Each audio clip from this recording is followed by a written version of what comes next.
Good morning students, welcome to knowledge nation. So last part में हमने अपना 4.2 वाला एक्सरसाइज वाला पार्ट बिल्कुल कंप्लीट कर लिया है और हमने अपना फर्स्ट मेथड भी डिस्कस कर लिया था कि क्वाड्रेटिक इक्वेशन को सॉल्व करने का जो हमारा फर्स्ट मेथड था दैट इज फैक्टराइजेशन मेथड, उसमें हम किस तरीके से अपने फैक्टर्स निकालते हैं। बहुत ही डिफरेंट मैंने आपको एक वे बताया था किस तरीके से आप उसको सॉल्व कर सकते हैं किसी भी क्वाड्रेटिक इक्वेशन को बाय यूजिंग फैक्टर मेथड।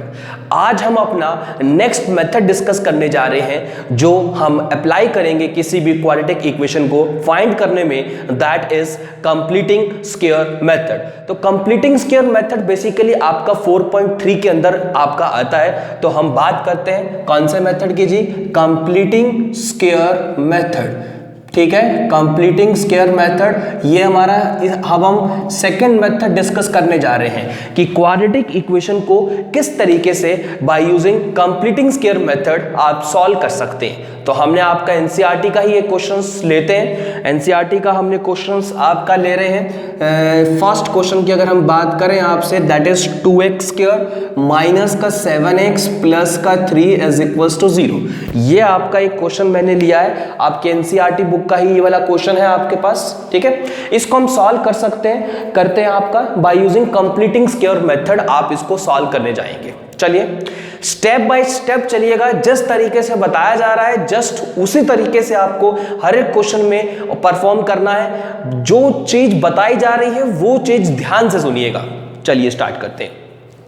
पहला आपका स्टेप ये है, आपको ये मेथड लगाने से पहले एक्स स्क्वायर के कोएफिशिएंट को 1 बनाना है। आपको ये मेथड लगाने से पहले आपको जो एक्स स्क्वायर के कोएफिशिएंट है उसको 1 बनाना है। अगर 1 नहीं है तो पूरी इक्वेशन को उसी नंबर से डिवाइड करा दीजिए। अगर 1 नहीं है तो पूरी इक्वेशन को उसी नंबर से डिवाइड करा दीजिए। 1 दिख रहा है आपको? नहीं। कितना है? 2 है। तो पूरी इक्वेशन को किससे डिवाइड कराना है? 2 से। तो लिखो यहां पर डिवाइड बाय 2। ठीक है, whole equation divide by 2, whole equation divide by 2। ठीक है, 2 से डिवाइड कराओ। 2x क्या, देखो 2 से डिवाइड कराने का मतलब ये है कि हर एक के नीचे आपको 2 लिखना है, हर एक टर्म के नीचे आपको 2 इंडिकेट करना है। कर दिया। अब देखो जरा, ये 2 से 2 कैंसिल आउट हो गया, ये नहीं कैंसिल आउट हो रहा, ये नहीं कैंसिल आउट हो रहा। फाइनली कितनी बच गई? X square minus 7/2x plus 3/2 is equal to 0। ये टर्म बच गई, आपको दिख रही है। इसको एक बार जरा इधर लिख लेते हैं। एक्स स्क्वायर माइनस में 7/2x प्लस में 3/2 इज इक्वल टू 0। देखिए ये आपका टर्म बच गया, आपको दिख रहा है। ये आपका टर्म सिर्फ बच गया है यहां पर, जो हम वहां पर देख पा रहे थे। क्या किया था मैंने? एक्स स्क्वायर के साथ 1 है तो ठीक है, एक्स स्क्वायर के साथ 1 नहीं है तो आपको 1 बनाना है। 1 कैसे बनाना है? पूरी इक्वेशन को उसी नंबर से डिवाइड करा दीजिए। डिवाइड कराने का मतलब ये है हर एक टर्म के नीचे आपको वही नंबर लिखना है। 2 से डिवाइड कराया था तो तीनों टर्म के नीचे आपने 2 लिखा, ये 2 से 2 कैंसिल आउट हो गया, यहाँ 1 बन गया, यहाँ 7/2 आ गया, यहाँ 3/2 आ गया। वही जस्ट इक्वेशन मैंने यहां लिखी है, x square minus 7/2x plus 3/2 equal to 0। अब एक्स स्क्वायर के साथ कितना दिख रहा है आपको? 1। पहला स्टेप हमारा कंप्लीट हो गया है, एक्स स्क्वायर के साथ आपको 1 दिखाई अब दे रहा है। चलिए सेकंड स्टेप क्या करना है आपको? सेकंड स्टेप क्या करना है? एक्स के साथ क्या लिखा हुआ है? एक्स के जो साथ है वो क्या लिखा हुआ है? 7/2। कितना लिखा हुआ है? 7/2। माइनस है प्लस है, उससे कोई लेना देना नहीं है, वो बाद में देखेंगे हम कहां पर इन्वॉल्व होगा। x के साथ कितना लिखा हुआ है? 7/2। कितना लिखा हुआ है? 7/2। 7/2 लीजिए, 7/2 इसको 1/2 से मल्टीप्लाई करा दीजिए। x के साथ क्या लिखा हुआ है? 7/2, उसको 1/2 से मल्टीप्लाई करवा दीजिए। 1/2 से जैसे ही मैंने मल्टीप्लाई करवाया तो वैल्यू कितना आया? 7/4 आया। 7/2 इंटू 1/2, 7/2 को 1/2 से मल्टीप्लाई करवाओगे तो वैल्यू कितना आएगा? 7/4 आएगा। वैल्यू कितना आएगा? 7/4 आएगा। समझ गए मेरी बात? आपको क्या करना है, जो नंबर लिखा है आपका यहाँ पर, उसको आपने क्या करना है? 1/2 से क्या कराना देना है? उसको आपको मल्टीप्लाई कराना है। 1/2 से मल्टीप्लाई करने के बाद कितना आ गया? 7/4। जो नंबर आया, देखिएगा ये वाली इक्वेशन बिल्कुल एज इट इज लिख दीजिए। एक्स स्क्वायर माइनस में 7/2x प्लस का 3/2। जो भी आपका 1/2 के साथ मल्टीप्लाई करवा के आया उसका स्क्वायर इक्वेशन में ऐड भी कर दीजिए, उसका स्क्वायर इक्वेशन में माइनस भी कर दीजिए। देखिए कितना आया था, 7/4 आया था। मैंने कहा 7/4 का स्क्वायर मैंने ऐड भी कर दिया उस इक्वेशन में और 7/4 का स्क्वायर मैंने माइनस भी कर दिया, तब इक्वेशन पे कोई इफेक्ट नहीं आया। क्यों? क्योंकि उसी नंबर को आपने ऐड किया, उसी नंबर को आपने माइनस किया, ऐड किया और माइनस भी किया। किसी चीज को आप ऐड भी करो उस इक्वेशन में और माइनस भी करो तो उस इक्वेशन पे कोई भी इफेक्ट नहीं पड़ता है। तो मैंने वही नंबर ऐड किया और वही नंबर माइनस किया। ठीक है, अब आप ये मत करिएगा, इसको कैंसिल आउट मत कर दीजिएगा। कैंसिल आउट करने के लिए हमने ऐड और माइनस नहीं किया है, कुछ कंप्लीटिंग स्क्वायर बनाने के लिए हमने ऐड और माइनस किया। ठीक है, प्लस किया और माइनस किया। कैसे किया? बीच वाले x का जो लिखा हुआ है उसको 1/2 से मल्टीप्लाई करवाया, जो आया उसका स्क्वायर ऐड किया और उसका स्क्वायर माइनस किया, कर दिया। अब देखिए कौन कौन सी टर्म लेनी है आपको। फर्स्ट टर्म लेनी है आपको, सेकंड टर्म लेनी है आपको और आपको ये वाली टर्म लेनी है। कौन कौन सी लेनी है? फर्स्ट टर्म लेनी है, सेकंड टर्म लेनी है और आपको फोर्थ टर्म आपको लेनी है। अब आप होल स्क्वायर बनाइए। देखिएगा यहां x है, x का स्क्वायर है ना, हमेशा आपको यहाँ x लिखना है। ठीक है, यहाँ प्लस है या प्लस, माइनस है तो माइनस, क्या है यहाँ पर अब माइनस, तो माइनस लिख दीजिए। यहाँ पर क्या है 7/4, क्या है यहाँ पर 7/4, इसका होल स्क्वायर। टर्म गई, तीनों टर्म आपकी हट चुकी हैं। अब कैसे देखिए, दोबारा बता रहा हूं, यहाँ एक x का स्क्वायर है तो x, देखिए यहाँ तो हमेशा x ही आएगा आपका, कोई भी क्वेश्चन आ जाए यहाँ आपका x ही आएगा। x लिखा, सेकंड वाली टर्म के आगे माइनस है तो यहाँ माइनस, यहाँ प्लस है तो यहाँ प्लस लिख दिया। ये वाली टर्म कितनी है? 7/4 है, 7/4 दिख रही है, स्क्वायर नहीं जो अंदर लिखा हुआ है 7/4 लिखा और कंप्लीट के ऊपर स्क्वायर लगा दिया, क्योंकि हमारा यहाँ पर a माइनस बी का होल स्क्वायर बन रहा था। देखो a square plus b square minus 2ab, ये तीनों टर्म अब क्या हो गई? Cancel out. मतलब इन तीनों टर्म को हटाकर हमने ये वाली एक टर्म लिख दी है। कौन कौन सी टर्म हटाकर? फर्स्ट टर्म हटाई, सेकंड टर्म हटाई एंड फोर्थ टर्म आपने हटाकर ये आपने उसकी जगह लिख दी है। और फर्स्ट गई, सेकंड गई, फोर्थ गई, कौन कौन सी बच गई वो लिख लो एक बार। एक तो प्लस 3/2 बच गया, एक माइनस का 49/16 ये बच चुका है अब आपका, उसका स्क्वायर कर दिया, 7 का स्क्वायर 49 और 4 का स्क्वायर 60 बच गया। अब ये वाली टर्म सारी इस वाली टर्म को उधर ले जाओ, सिर्फ स्क्वायर वाली को इस तरफ रखो, x माइनस 7/4 का होल स्क्वायर। क्लियर है जी? उसको उधर ले जाओगे तो कितना बन जाएगा? ये माइनस का 3/2 और ये प्लस का 49/60, क्योंकि इक्वल टू के उधर जाएंगे तो साइन चेंज होंगे, प्लस का है तो माइनस का, माइनस का है तो प्लस का। इन दोनों का आप एलसीएम ले लीजिएगा, 16 इन दोनों का एलसीएम आ रहा है 2 8 16, 8 इंटू 3 कितना होता है 24, प्लस में 49, इसको माइनस करिए, 49 कितना 5 एंड 2 डिवाइड बाय 16। अब हमारी देखो ये आ गया x माइनस 7/4 का होल स्क्वायर, तो उस तरफ बच गया और इधर क्या बच गया? Is equals to 25 divide by 16, 25 divide by 16 बच गया। उधर स्क्वायर है, उधर 25/16 है। आपको पता है इस तरफ स्क्वायर है तो उस तरफ क्या हो जाएगा? स्क्वायर रूट हो जाएगा, जाकर क्या हो जाएगा? स्क्वायर रूट हो जाएगा।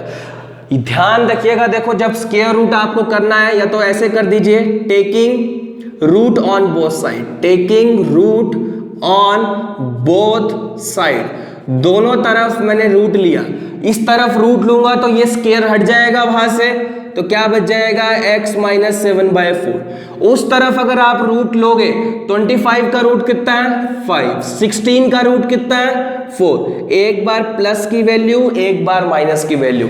यहां ये बात बहुत ज्यादा इंपॉर्टेंट रहेगी आपके लिए। कौन सी बात? जब भी स्क्वायर खुलता है तो वो दो वैल्यूज आपको आउटपुट में देता है, एक प्लस की और एक माइनस की। इधर स्क्वायर था, इधर से स्क्वायर हटा दिया, इधर से स्क्वायर हटा दिया, स्क्वायर उस तरफ गया तो अंडर रूट में जाएगा, 25 का अंडर रूट 5, 16 का अंडर रूट 4, तो स्क्वायर था तो एक बार प्लस की वैल्यू देगा और एक बार माइनस की वैल्यू देगा। तो बस अब आपको क्या करना है? इसको सॉल्व कर सकते हैं। x माइनस 7/4, एक बार प्लस 5/4 ले लो आप, प्लस 5/4 लेके कैसे सॉल्व करोगे, सिंपल है, उसको उधर ले जाइएगा, प्लस 7/4, 7 और 5 कितना 12, 12/4 कितना आपका आ जाएगा, एक बार आ गया x का वैल्यू 3। और दूसरी बार अगर हम बात करें तो x माइनस 7/4 की जो वैल्यू है वो कितनी जी, माइनस 5/4, तो x की वैल्यू कितनी, माइनस 5/4 प्लस 7/4, 4 का एलसीएम अगर आप लोगे उसमें तो 5 माइनस में 7 कितना हो जाएगा, 2/4, दैट इज इक्वल्स टू 1/2। तो दो वैल्यू आपके पास x की आ चुकी हैं, एक x की वैल्यू आपके पास आई है प्लस का 3 और एक वैल्यू आपके पास आई है प्लस का 1/2। तो आपको पता है क्वाड्रेटिक इक्वेशन हम लेकर चले थे, क्वाड्रेटिक इक्वेशन की डिग्री 2 होती है तो उसके सॉल्यूशन भी कितने होते हैं, नंबर ऑफ सॉल्यूशन 2 ही होते हैं। तो ये आपका कंप्लीटिंग स्क्वायर मेथड था कि किस तरीके से हम कंप्लीटिंग स्क्वायर मेथड के अंदर आप सॉल्व कर सकते हैं, किस तरीके से मैंने स्टेप लगाए, कोएफिशिएंट को 1 करिए, जो x का कोएफिशिएंट है 1/2 से मल्टीप्लाई करिए, उसका स्क्वायर ऐड करिए, उसका स्क्वायर माइनस करिए, यहाँ x का x रखिए, प्लस का प्लस, माइनस तो माइनस, उसका होल स्क्वायर जो बच जाए उसको उधर ले जाकर यहां तक पहुंच गए। यहां से स्क्वायर हटता है तो दो वैल्यू देता है, प्लस और माइनस की, और जो भी उसके अंडर रूट होते हैं वो वैल्यू होती है।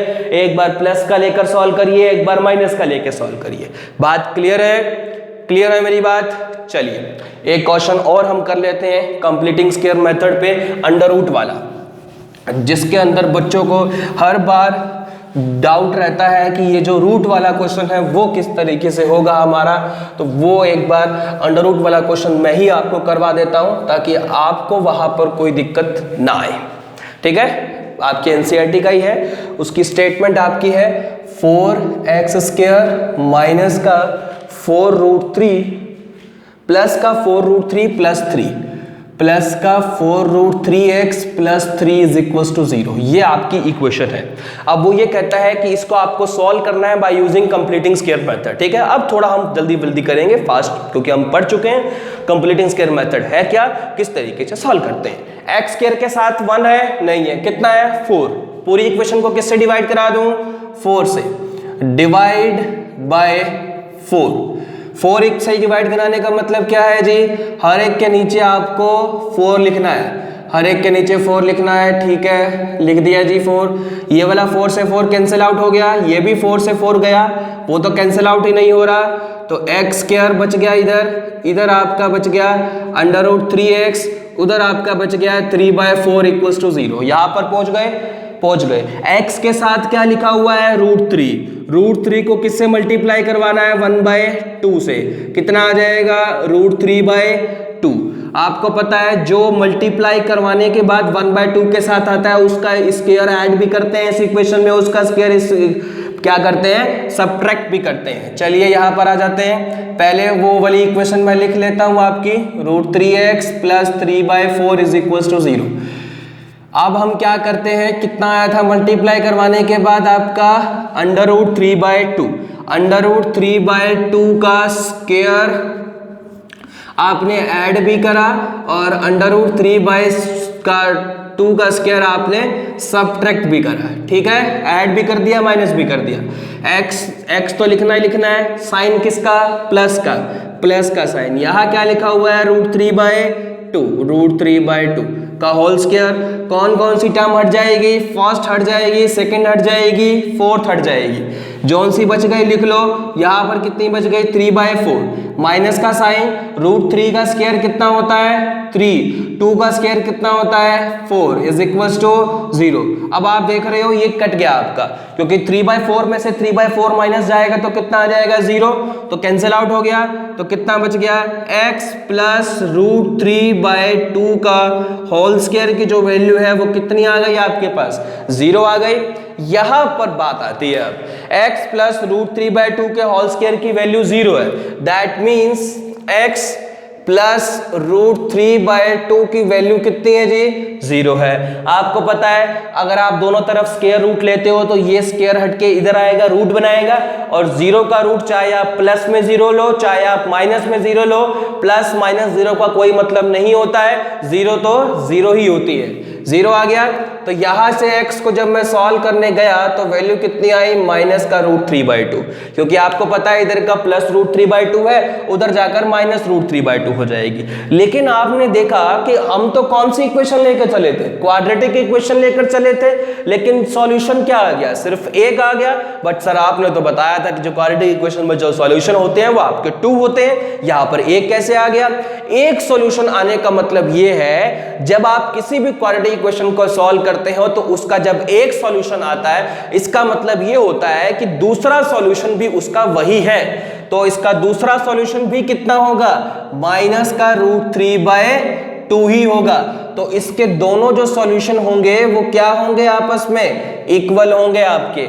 ये आपको समझ 4.4 में जब हम नेचर ऑफ रूट्स के बारे में पढ़ेंगे कि जो बेसिकली आपका नेचर ऑफ रूट्स होता है वो कितना टाइप का होता है, कितनी उसमें कैटेगरी डाली जाती है, वहां पर आपको ये बात और अच्छी तरीके से क्लियर होगी उस वाले सेशन में, जब हम 4.4 पे जब आप डिस्कस करेंगे उसके अंदर। तो ये आपका क्वेश्चन हमने सॉल्व करा है by using completing square method. I hope आपको जो कंप्लीटिंग स्क्वायर मेथड है वो अच्छी तरीके से आ गया होगा। तो अब आप 4.3 के जितने भी आगे वाले क्वेश्चंस आएंगे उसको आप कंप्लीटिंग स्क्वायर मेथड से ही सॉल्व करेंगे हम। दूसरी बात, एक इंपॉर्टेंट बात और है, देखिए कभी आप यहां पर पहुंच गए कि ये स्क्वायर करा और इधर अगर आपकी कभी नेगेटिव वैल्यू आ गई, मान लो अगर आपका लिखा हुआ आ गया -4, ठीक है जी, यहां पर आपका इस तरीके से आ गया कि जो आपकी स्क्वायर की वैल्यू है वो आपकी नेगेटिव आ गई, स्क्वायर इक्वल टू क्या आ चुका है आपका, नेगेटिव आ चुका है। तो उस वाले केस में देखो यहां नहीं आया है, बट अगर मान लो कभी आ जाता है आपका, किसी केस में अगर आ जाता है क्या, इस इधर आपका स्क्वायर है और इक्वल टू के आगे नेगेटिव आ गया, तब उसके आगे आप सॉल्व नहीं करोगे इसको, तब उसके आगे आपको सॉल्व नहीं करना है, आपको उसके आगे ये लिखना है root is does not exist. Root is, आपको सिंपल ये लिखना है रूट इज नॉट रियल, कि जो उसके रूट्स हैं वो आपके रियल नहीं है। रूट्स इज नॉट रियल, कि जो उसके रूट्स हैं वो आपके रियल रूट्स नहीं है उस टाइम पर, ठीक है। क्यों, क्योंकि वो भी सुन लीजिए, क्या कभी किसी स्क्वायर की वैल्यू माइनस में आ सकती है, स्क्वायर की वैल्यू नेगेटिव हो ही नहीं सकती, ये वाली जो कंडीशन है वो कभी पॉसिबल हो ही नहीं सकती आपकी रियल नंबर्स के अंदर। कॉम्प्लेक्स नंबर के अंदर पॉसिबल है, but in the real number की अगर हम बात कर रहे हैं, 10th क्लास में आपके रियल नंबर तक ही बात होती है, 11th क्लास में आपके कॉम्प्लेक्स नंबर की कॉन्फ़िगरेशन स्टार्ट होती है। यहां किसी स्क्वायर की वैल्यू नेगेटिव नहीं हो सकती। आप मुझे बताओ -2 का स्क्वायर 4, किसी भी नेगेटिव नंबर का स्क्वायर तो हमेशा पॉजिटिव ही होता है, अभी तक हमने सुना नेगेटिव तो नहीं होता, लेकिन यहां नेगेटिव नंबर का स्क्वायर क्या आ गया, सॉरी किसी नंबर का स्क्वायर क्या आ गया, नेगेटिव, तो ये गलत हो गया, इसका मतलब root is does not exist. तो एक बात हमेशा ध्यान रखिएगा, अगर आप कंप्लीटिंग स्क्वायर मेथड सॉल्व कर रहे हैं, सॉल्व करते वक्त अगर आप यहां तक पहुंच गए कि स्क्वायर इक्वल टू नेगेटिव आ रहा है, स्क्वायर इक्वल टू नेगेटिव आ रहा है, तो बस आपको सॉल्व नहीं करना है आगे, आपको जस्ट वहां लिख देना है रूट्स इज नॉट रियल, कि जो आपके रूट्स हैं वो रियल नहीं है, जो रूट्स आपने निकाले हैं वो आपके रूट्स रियल नहीं है, ये बात हमेशा ध्यान रखिएगा। तो ये हमने कंप्लीटिंग स्क्वायर मेथड कंप्लीट कर लिया है। जो भी इसके 2 पार्ट बच चुके हैं फर्स्ट क्वेश्चन के, वो आपके असाइनमेंट है, वो आपको करने हैं, और अगर आपको कोई डाउट आता है तो प्लीज कमेंट करिएगा। देन आगे वाला जो पार्ट है हम अपना नेक्स्ट सेशन में देखने वाले हैं। तो प्लीज़ इस वीडियो को आप शेयर करिए और लाइक करिए, और जिन्होंने अभी चैनल हमारा सब्सक्राइब नहीं किया है प्लीज़ हमारे चैनल को सब्सक्राइब कर दीजिए, ताकि जो भी आपकी वीडियोस इस चैनल पे अपलोड हो उसकी जो नोटिफिकेशन है वो आपको जल्द से जल्द मिल जाए। Thank you very much.